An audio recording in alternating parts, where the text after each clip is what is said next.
Assalamualaikum warahmatullahi wabarakatuh. Alhamdulillahi rabbil alamin. Wa bihi nasta'in ala umrid dunya waddin. Asyhadu an la ilaha illallah wahdahu la syarikalah. Wa asyhadu anna Muhammadan abduhu wa rasuluhu la nabiyya ba'da. Allahumma salli wa sallim wa barik ala Muhammad wa ala alihi wa sahbihi ajmain. Innamal mu'minuna alladzina amanu billahi wa rasulihi thumma lam yartabu wa jahadu bi amwalihim wa anfusihim fi sabilillah ulaika humus shadiqun. Shadaqallahul azim. Amma ba'du. Bapak Ibu jamaah subuh rahimakumullah. Kita lanjutkan taklim subuh kita pada pagi hari ini dengan judul keimanan yang benar. Berarti ada iman yang tidak benar, Bapak Ibu, kalau melihat dari judul ini. Baik Bapak Ibu, keimanan itu bukan hanya sebuah keyakinan, tapi keimanan itu harus diaplikasikan di dalam kehidupan. Banyak orang hanya sekedar meyakini saja, tapi tidak ada action di dalam hidupnya, ibadah di dalam hidupnya. Itu iman yang tidak sempurna, atau boleh dikatakan belum beriman kepada Allah. Kita lihat kembali definisi iman. Al-imanun ma'rifatun bil qalbi wa qaulun bil lisan wa amalun bil arkan. Jadi keimanan itu ada pilar-pilarnya atau ada unsur-unsur keimanan itu. Yang pertama sebuah keyakinan dia, kemudian itu harus diikrarkan. Tidak bisa iman itu diam saja. Dia harus diikrarkan dengan lisan. Kemudian keimanan itu juga harus diwujudkan dalam ibadah, dalam tingkah laku, akhlakul karimah. Itulah iman. Bapak Ibu jamaah subuh rahimakumullah. Al-Quran yang kita bacakan tadi adalah Al-Quran surah Al-Hujurat ayat 15. A'udzubillahi minasyaitonirrajim. Bismillahirrahmanirrahim.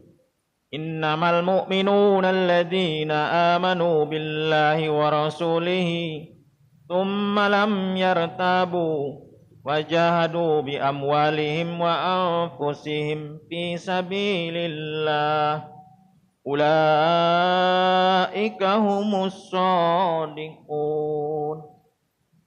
Sesungguhnya orang yang beriman itu adalah orang yang beriman kepada Allah dan Rasul-Nya.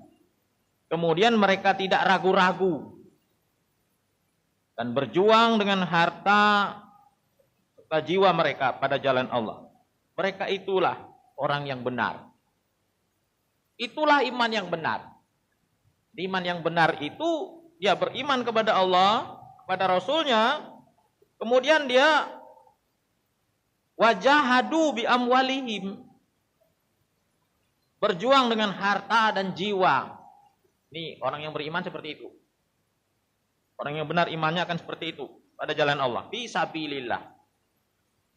Itulah humus shadiqun. Itulah iman yang benar. Mereka itulah yang benar. Mukminin haqqo. Bapak Ibu yang saya hormati, kalau di sini kita lihat ada wajahadu bi amwalihim. Jihad. Jihad ini sebuah kesungguhan di dalam mengamalkan amal-amal soleh. Sebenarnya jihad ini apa? Di sini banyak orang yang terjebak bahwa jihad itu mengangkat pedang, Bapak Saudara. Jihad itu apa namanya itu? Melawan orang-orang kafir. Memang sebagian dari jihad itu bisa seperti itu, tapi tidak seluruhnya jihad itu harus melawan orang-orang kafir, enggak. Fisabilillah atau jihad fisabilillah ini adalah diaplikasikan dengan kelebihan yang Allah berikan kepada kita. Nah, ini jihad fisabilillah. Kalau kita orang yang diberikan kelebihan harta oleh Allah, jihad fisabilillahnya kita gunakan harta itu di jalan Allah. Kita maksimalkan dalam penggunaan harta itu, bukan hanya sekedar untuk konsumsi pribadi. Kita habiskan untuk beli ini, beli itu, untuk keluarga saja, tapi menolong orang banyak. Bermanfaat harta itu untuk umat. Itu jihad fisabilillah. Orang yang memiliki harta. Orang yang kaya dengan hartanya dia berjihad. Seorang pemegang jabatan, dia akan berjihad dengan kekuasaannya. Karena orang-orang yang mempunyai kekuasaan itu bisa dia untuk menekan kejahatan itu, bisa. Walaupun satu sisi mungkin dia masih ada kendala. Masih ada kendala, perlawanan mungkin tekanan dari orang yang lebih kuat. Tapi dia bisa menggunakan kekuasaannya, Bapak Saudara. Dia bisa menggunakan kebijakan-kebijakan politiknya. Ini saya contohkan, Bapak Saudara. Di Jakarta itu, lokalisasi itu bisa diberantas. Daerah berapa itu yang waktu zaman gubernurnya Ahok itu? Ridhoni apa itu, Pak? Itu kan selesai itu. Bisa. Mengapa kita kota kecil enggak bisa? Ini kan agak aneh. Memang disitulah letak orang-orang pemangku yang berkuasa, pemangku jabatan. Orang-orang yang ada jabatan itu terkadang terlena dengan jabatannya. Karena di sana, mohon maaf, di sana ada fee. Seperti seorang dai. Dai ini bagaimana jihadnya? Seorang dai atau mubaligh, jihadnya itu menyampaikan ayat-ayat Allah. Disampaikan. Walaupun yang dia sampaikan ini, kebenaran ini pahit.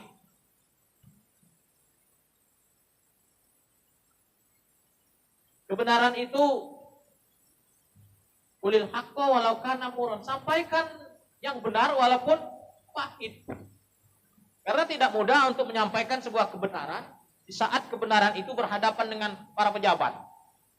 Dia akan menentang para pejabat. Sama seperti minuman miras ilegal. Satu sisi itu dilegalkan, seperti ada lagi prostitusi. Memang tidak terang-terangan, Bapak Saudara. Tidak ada prostitusi terang-terangan. Tapi faktanya di kota kita ini kan masih berdiri. Saya sering katakan, coba kalau ada orang berani mengobrak-abrik itu. Obrak-abrik lah itu di kilometer 8 itu, Pak. Kita yang selesai, Bapak Ibu. Menolong orang lain, itu jihad juga. Orang-orang yang susah ini kan banyak, Bapak Ibu. Tidak saja harus dengan harta, tapi dengan pikiran, dengan tenaga. Itu juga jihad fisabilillah. Bagaimana menolong orang di dalam kesulitan, itu sabilillah. Bapak Ibu yang saya hormati, seorang mukmin itu kalau di dalam konsep kullu min indillah, dia harus meyakini ini dulu. Segala sesuatu itu berasal dari Allah. Dia yakin itu. Segala sesuatu min indillah. Ini harus ada konsep di dalam jiwa seorang mukmin kalau ingin benar imannya. Kemudian di dalam kehidupannya dia akan billah, ma'allah, bersama Allah. Segala sesuatu dia lakukan beserta Allah. Dia sertakan Allah di dalam setiap kegiatan, setiap perilakunya. Dia mulai segala sesuatu dengan bismillah, dengan nama Allah. Dia tidak akan pernah melakukan apapun tanpa menyertakan Allah. Ini orang yang benar imannya. Dia akan beserta Allah di dalam setiap kesempatan. Ma Allah. Dan apapun yang dia lakukan lillah. Tidak ada karena yang lain-lain. Lillah. Sholatnya lillah. Nusuknya lillah. Nusuk ini peribadatan, penyembelihan, sesembahan. Ini kita bisa lihat di dalam Al-Quran surah Al-An'am. Salah satu bacaan doa iftitah. Salah satu. Doa iftitah itu banyak Bapak Ibu. Inna sholati wa nusuki wa mahyaya wa mamati lillahi rabbil alamin. Inna sholati, sholatku, wa nusuki, ibadahku, persembahan. Nusuk ini sembelihan benar. Tapi peribadatan juga. Wa mahyaya, hidup. Hidup ini segala sesuatu aktivitas kehidupan itu lillah. Wa mamati, kematian lillah. Jadi orang beriman itu dia tidak begitu takut betul dengan kematian. Memang takut itu ada Bapak Ibu. Takut ada setiap orang beriman menghadapi kematian. Tapi dia di balik ketakutannya itu ada khauf, ada roja di sana. Ada harapan di sana. Karena orang beriman itu dia meyakini setelah kematian dia akan bertemu dengan Allah Subhanahu wa taala. Jadi di saat kematian itu sudah mendekat kepadanya, di akhir hayatnya, di masa tuanya, dia sering teringat ini akan bertemu dengan Allah. Itu orang yang beriman seperti itu. Bukan tambah gelisah dia, tambah senang dia di saat mendekat kepada kematian. Bukan minta mati, Pak, bukan. Lillah. Kemudian konsep seorang beriman itu bukan surga, bukannya takut neraka, enggak juga. Tapi konsep orang beriman adalah ilallah, menuju kepada Allah. Enggak juga dia menuju surga, tidak Bapak Ibu. Memang apa yang kita minta boleh Pak, minta surga boleh. Siapa yang mengharamkan surga minta surga? Enggak. Tapi tujuan yang hakiki itu seseorang ingin menuju kepada Allah. Perjalanan kita hari ini menuju Allah Bapak Saudara. Illallah. Kepada Allah. Itulah orang yang benar imannya. Jadi Bapak Ibu, orang yang benar imannya ini dia harus mewujudkan keimanannya itu di dalam ibadah. Dia akan ibadah. Kemudian dia akan memperbaiki ibadah. Bukan hanya sekedar ibadah, tapi dia memperbaiki ibadah. Ini orang yang benar imannya. Di dalam sholatnya Bapak Ibu, itu dia benahi. Kan sering kita kultum, ada banyak orang ruku, sujud atau itidalnya itu tidak memenuhi rukun Bapak Ibu, mohon maaf. Sedikit orang yang, coba lihat Bapak Ibu, perhatikan, bukan kita nak ningoin nyerudi uang, bukan Pak. Coba lihat ketika kita sedang duduk-duduk, tidak sengaja ningok uang. Bagaimana ruku seseorang, sujud seseorang itu kan sholat sunat. Kalau sholat wajib kita sama-sama, tidak bisa kita lihat-lihat orang. Jarang orang yang menikmati ruku dan sujudnya atau itidalnya. Kalau dia memang benar, khusyuk dia, meyakini dia sedang berhadapan dengan Allah, dia senang berlama-lama ruku di hadapan Allah itu. Senang dia ruku.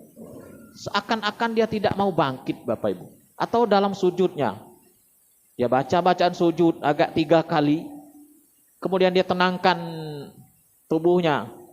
Umpama dia membaca subhana rabbiyal a'la, subhana rabbiyal a'la, subhana rabbiyal a'la. Kan agak lama itu Pak. Membacanya juga dengan tartil. Bukan subhanallah, Allahu Akbar.